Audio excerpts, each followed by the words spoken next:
जय हिंद। चलिए आज शुरुआत करते हैं क्लास 10th का रियल नंबर वास्तविक संख्या। इसमें हमने पार्ट 3 तक बता चुके हैं यूक्लिड विधि से एचसीएफ। आज हम पहला जो था उसमें 9 प्रश्न था।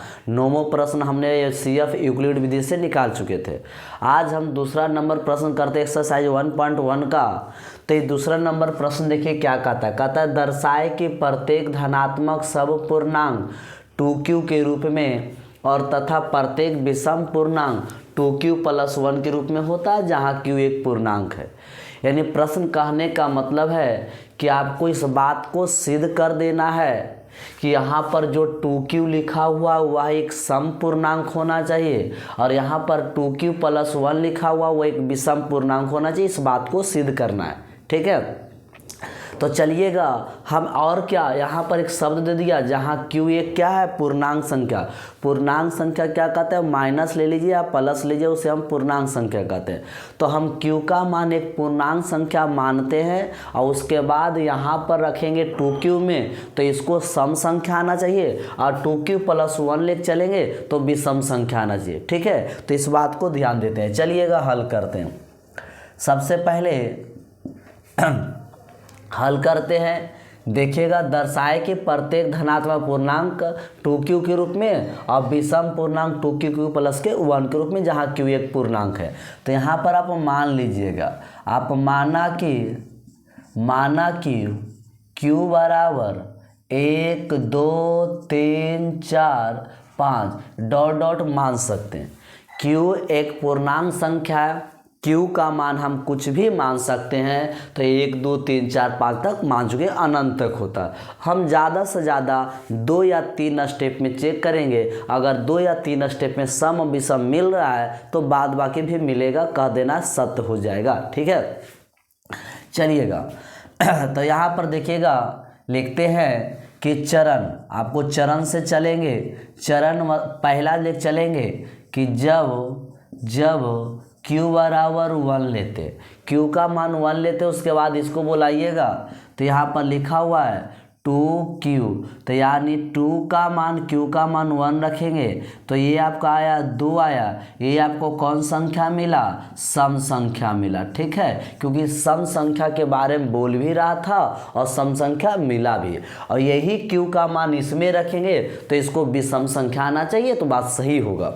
अब चलते हैं, यहाँ पर चलते तथा लिखते हैं। लिखा हुआ है 2q+1 है, इसमें 2q का वैल्यू 1+1 2 एकम 2 1 3 हो जाएगा।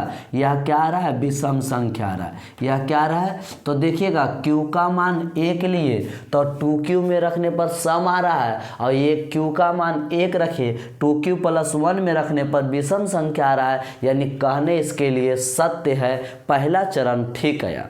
पहला चरण में सम और विषम आया। अब इसी को हम चलते हैं दूसरा चरण, ठीक है। इसी को हम चलते हैं चरण नंबर 2। यहाँ पर चरण नंबर 2 चलते हैं। अब इसमें q का मान हम क्या लिख चलते हैं, q का मान आप 2 लिख चलिएगा। q का मान 2 लिख चलते हैं और इसमें पुट करते हैं, ठीक है। तो सबसे पहले यहाँ पर लिखेंगे 2q, तो यानी यहाँ पर लिखा हुआ 2q का मान 2, तो ये 4 आ जाएगा। और ये 4 एक प्रकार का आपको क्या है, सम संख्या है, जो यहाँ पर बात सत्य हो गया। यही अब चलते हैं तथा में लेके चलते हैं। अगला को क्या करना है, 2q और +1 है तो 2 गुना 2+1 2 दूना 4 1 5 हो गया। यह है आपको विषम संख्या आ गया। अब विषम संख्या जब आ गया, विषम संख्या में रखिएगा तो यह मान क्या हो जाएगा, सत्य हो जाएगा। यानी जो ये कह रहा है आपको कि 2q एक सम संख्या, 2q हमेशा सम संख्या का रिजल्ट दे रहा है। यहाँ पर भी देखिएगा 2q सम संख्या का रिजल्ट दे रहा है, 2q+1 विषम संख्या का रिजल्ट दे रहा है, इसमें भी दे रहा है। यानी बाद बाकी जितना भी स्टेप में q का मान 3 भी लेके चलिएगा वही चीज़ सम और विषम आएगा। q का मान 4 लेके चलिएगा सम और विषम वही आएगा। यानी आप जितना स्टेप में चलिएगा सारा चीज़ वही आएगा। तो इसको डॉट डॉट डॉट दे करके और डॉट डॉट देने के बाद मतलब इसका मतलब हुआ कि जितना भी आप चरण में 1 चरण 2 चरण 3 चरण 4 चरण 5 चरण जितना भी चरण में Q का मान रखते जाइएगा आपको 2Q सम देगा और 2Q + 1 विषम देगा। तो इसलिए इसे डायरेक्ट लिख देंगे और लिख देंगे अतः 2Q सम पूर्णांक तथा 2Q + 1 कौन पूर्णांक विषम पूर्णांक में है। ठीक है, यही बात को क्या करना है, साबित करना। तो इस प्रकार हमने पार्ट 1 एक्सरसाइज 1.1 का पार्ट 1 पार्ट 2 और पार्ट 3 हो चुका था। पार्ट 4 में हमने दूसरा नंबर प्रश्न से चले जो इस तरह से होता है, ये आपको समझ में आ गया होगा। अब तीसरा नंबर देखते हैं। चलिए 3 नंबर देखते हैं। 3 नंबर क्या कहता है, 3 नंबर कहता है दिखाएं कि एक धनात्मक विषम पूर्णांक 2Q + 1 यहाँ पर लिखा हुआ 2Q + 3 के रूप में होता है। यानी सिंपल सी बात इसको समझना है कि यह 2 और Q + 1 है और 2Q + जो 3 है वो विषम संख्या के रूप में होना चाहिए, सम संख्या के रूप में नहीं होना चाहिए। लेकिन जहाँ पर दे रहा है Q एक पूर्णांक है, सेम दूसरा और तीसरा प्रश्न एक ही जैसा है। वहाँ पर सम और विषम दोनों के लिए कहा था, यहाँ पर सिर्फ कह रहा है विषम संख्या, वो भी धनात्मक में, वो भी पॉजिटिव होना चाहिए, धनात्मक होना चाहिए। फिर से प्रश्न को समझना, आपको सिद्ध कर देना है, दिखाना है कि 2Q + 1 और 2Q + 3 एक धनात्मक विषम पूर्णांक होना चाहिए, यानी सम पूर्णांक नहीं होना चाहिए, यानी सम संख्या नहीं आना चाहिए।